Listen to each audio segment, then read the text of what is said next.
A warm summer afternoon, a gorgeous rose, freshly planted. Everything looks perfect, but beneath the soil, above 85 degrees, root growth has already shut down. That rose was being killed by the one thing no one suspects, the season itself. Every year, millions of gardeners visit nurseries on warm, sunny weekends.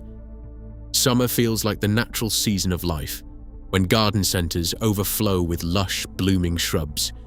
It is tempting to buy a healthy rose covered in buds, bring it home, and plant it immediately for instant color.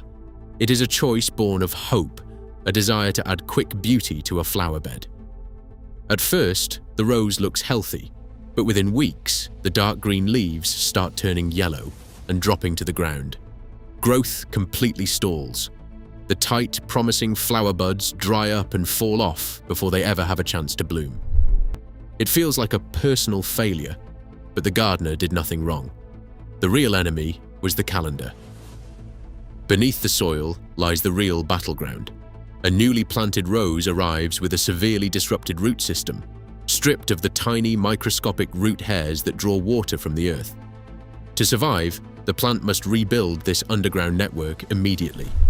But summer heat makes this recovery nearly impossible. When soil temperatures climb past 85 degrees Fahrenheit or 29 degrees Celsius, the biology of the rose changes.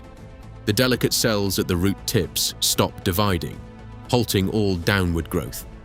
Meanwhile, the blazing summer sun forces the leafy canopy above to transpire water at a rapid rate. This creates a severe physical mismatch. The wide leaves demand constant hydration, while the crippled root system beneath is entirely unable to supply it. This sudden water deficit triggers transplant shock. To protect itself from drying out, the stressed rose begins shedding its own leaves and aborting its flower buds, entering a state of emergency. It is a biological bottleneck where the plant simply starves for moisture, trapped in soil that is far too hot for its roots to grow. Success with roses comes down to timing, not talent. The first major fix is choosing the right planting window.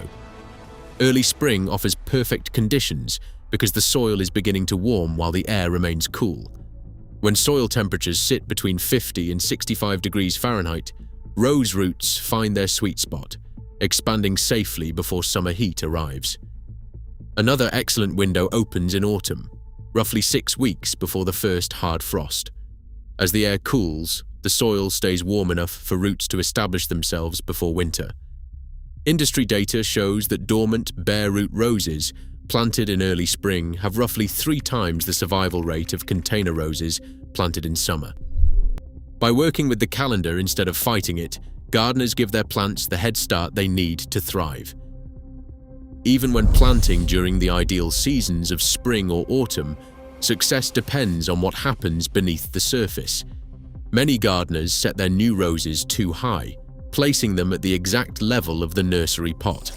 This leaves the plant vulnerable from day one. To give a rose its best start, the planting hole needs to be dug at least 2 inches deeper than the container.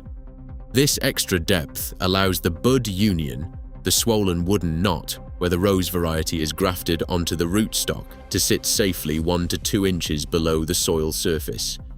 Burying this junction protects the graft from temperature extremes and wind rocking.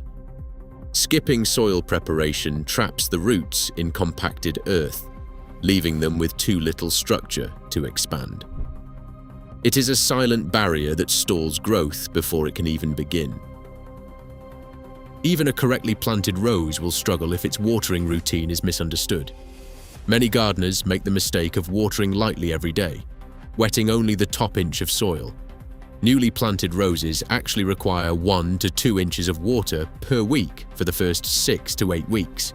This water must be delivered slowly and deeply, soaking down 12 to 18 inches. Shallow, frequent watering is a trap. It trains the roots to stay near the surface, leaving them permanently vulnerable to dry spells. Deep watering coaxes the root system downward, anchoring the rose for life. If a rose is already in the ground this summer, 2 immediate steps can still save it. First, lay a 2 to 3 inch blanket of organic mulch around the base. This simple shield cools the scorched soil by up to 10 degrees Fahrenheit, protecting the fragile root tips. Second, resist the urge to prune.